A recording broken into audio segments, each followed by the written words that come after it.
Energy. The world belongs to the energetic.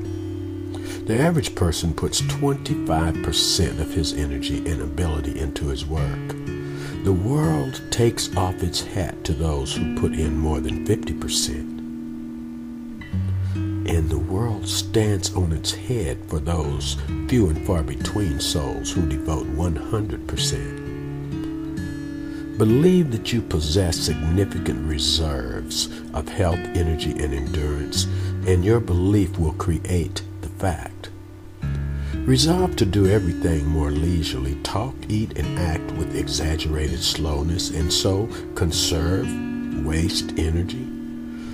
Learn by contrast how you have been prodigally squandering your life force. You have two types of energy. One is physical, the other mental and spiritual. The latter is by far the most important, for from your subconscious mind you can draw vast power and strength in times of need. More fortunes are made by energy than by prudence.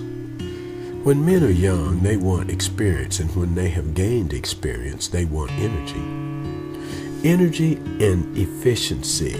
Next to health, most experts agree that properly directed energy is one of the greatest importance. Efficiency means spending energy in such a way that the result is of real value.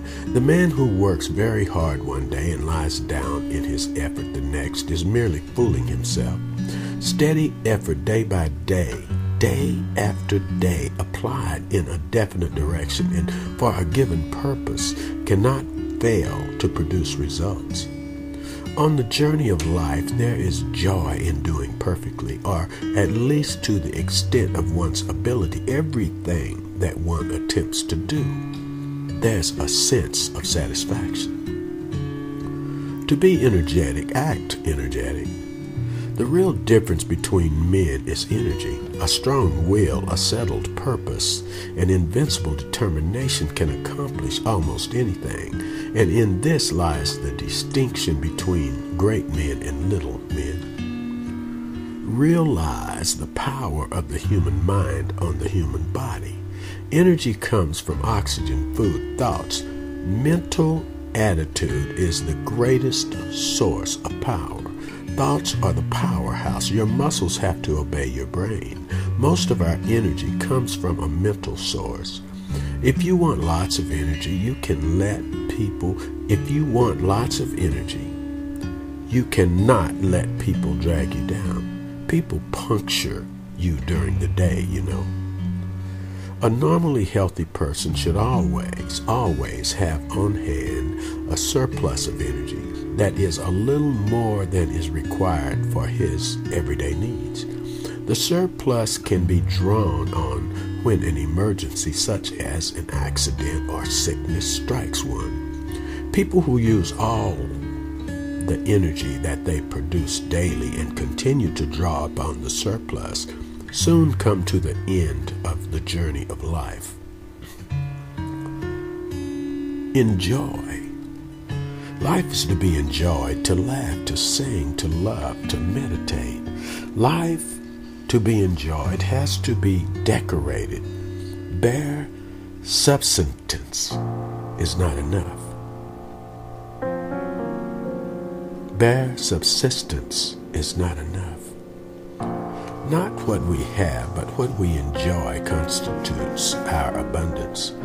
A man can hardly be said to have made a fortune if he does not know how to enjoy that fortune. Every man should eat and drink and enjoy the good of all his labor. It is the gift of God. Enjoy today and each day, one day at a time, for who knows when the whistle will blow and the game of life will be over. Look at life for the enjoyment and service of each day. We are all great landed proprietors, if we only knew it. What we lack is not land, but the power to enjoy it. Moreover, this great inheritance has the additional advantage that it entails no labor, requires no management. The landlord has the trouble, but the landscape belongs to everyone who has eyes to see it. Slow down and enjoy life. It's not only the scenery you miss by going too fast, you also miss the sense of where you're going and why. Live to enjoy the money you make. Enjoy the little you have while the fool is hunting for more. True enjoyment comes from activity of the mind and exercise of the body. The two are united. Some people are making such thorough preparation for rainy days that they aren't enjoying today's sunshine. Variety is the mother of enjoyment. Enjoy yourself. It may be later than you think. How much is a sunset worth? There are things such as a sunset or a beautiful sunrise that has no price. Their only value is what they do for you or to you. Each one of us has only so many sunsets and sunrises. Let us learn to enjoy them each day to the fullest. All this shall pass away. Then why not enjoy the few days we have? All we possess is just loaned to us. Enthusiasm. Enthusiasm is the mother of effort, and without it, nothing great was ever accomplished. Enthusiasm is a powerful force in our life. Greet the dawn with enthusiasm, and you may expect satisfaction at sunset. If you can give your own son only one gift, let it be enthusiasm. Enthusiasm turns fear into faith. The man who is capable of generating enthusiasm can't be whipped. Without enthusiasm, there is no progress in the world. You cannot kindle a fire in any other heart until it is burning in your own.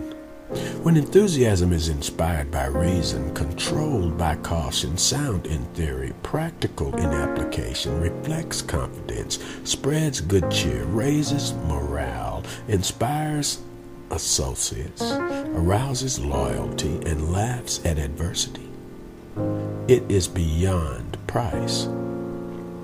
Merit begets confidence. Confidence begets enthusiasm. Enthusiasm conquers the world. Before water will generate steam, it has to boil. An engine won't move an inch until the steam gauge registers 212 degrees. The man without enthusiasm is trying to move the machinery of his life with lukewarm water. Only one thing can happen: he will stall. Remember, enthusiasm is electricity in the battery. It's the sparkle in the wine. It's the vigor in the air. It's the warmth in the fire. It's the breath in all things alive. How often a man has cause to return thanks for the enthusiasm of his friends. They are the little fountains that run down from the hill to refresh the mental desert of the despondent. Enthusiasm is the element of success in everything. It is the light that leads and the strength that lifts men on and up in the great struggles of scientific pursuits and of professional labor. It robs endurance of difficulty and makes pleasure of duty. In order to do great things, one must be enthusiastic. The successful man has enthusiasm. Good work is never done in cold blood. Heat is needed to forge anything. Every great achievement is the story of a flaming heart. A man can succeed at almost anything for which he has unlimited enthusiasm. See? Environment. We should seek the atmosphere and the surroundings which call forth the best that is in us. The environment you fashion out of your thoughts, your beliefs, your ideals, your philosophy is the only one you will ever live in. Why should we think upon things that are lovely? Because thinking determines life. It is a common habit to blame life upon environment. Environment modifies life, but does not govern life. The soul is stronger than its surroundings. No one should voluntarily remain in an environment which prevents his development. At the present moment, we live in a world that is hostile to life. We exist in an environment ill-adapted to the real needs of our bodies and souls. Among the crowd which wants above all to continue the regime of go as you please, laziness, and immoralism. Scientific research shows that under identical environment, one man will go forward while another goes backwards. If you don't like the way you look at things or the way you feel about things, you can help yourself by changing your environment. Going on a diet means a change in the environment of your digestive tract. Better tools, better books, better friends mean a better opportunity for coping with your problems. Envy. Envy is littleness of soul. One cannot be envious and happy at the same time. It is easy to loll around and be envious of the fellow who climbs to success by effort. The sure mark of being born with noble qualities is being born without envy. Do not overrate what you have received, nor envy others. He who envies others does not obtain peace of mind. A friend was once complimenting the French Marshal Levere upon his possessions and good fortune. There was a certain ring of envy in his voice. "You envy me, do you?" said the marshal.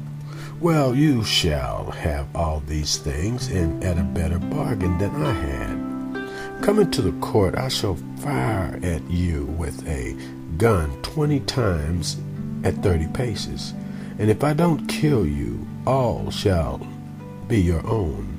The marshal's friend was rather taken aback at this. "What?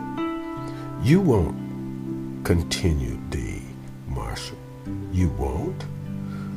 Very well, recollecting that I have been shot at 1,000 times and much nearer before I arrived at the state in which you now find me. Don't envy another person. Be you and you'll see you when you look at you.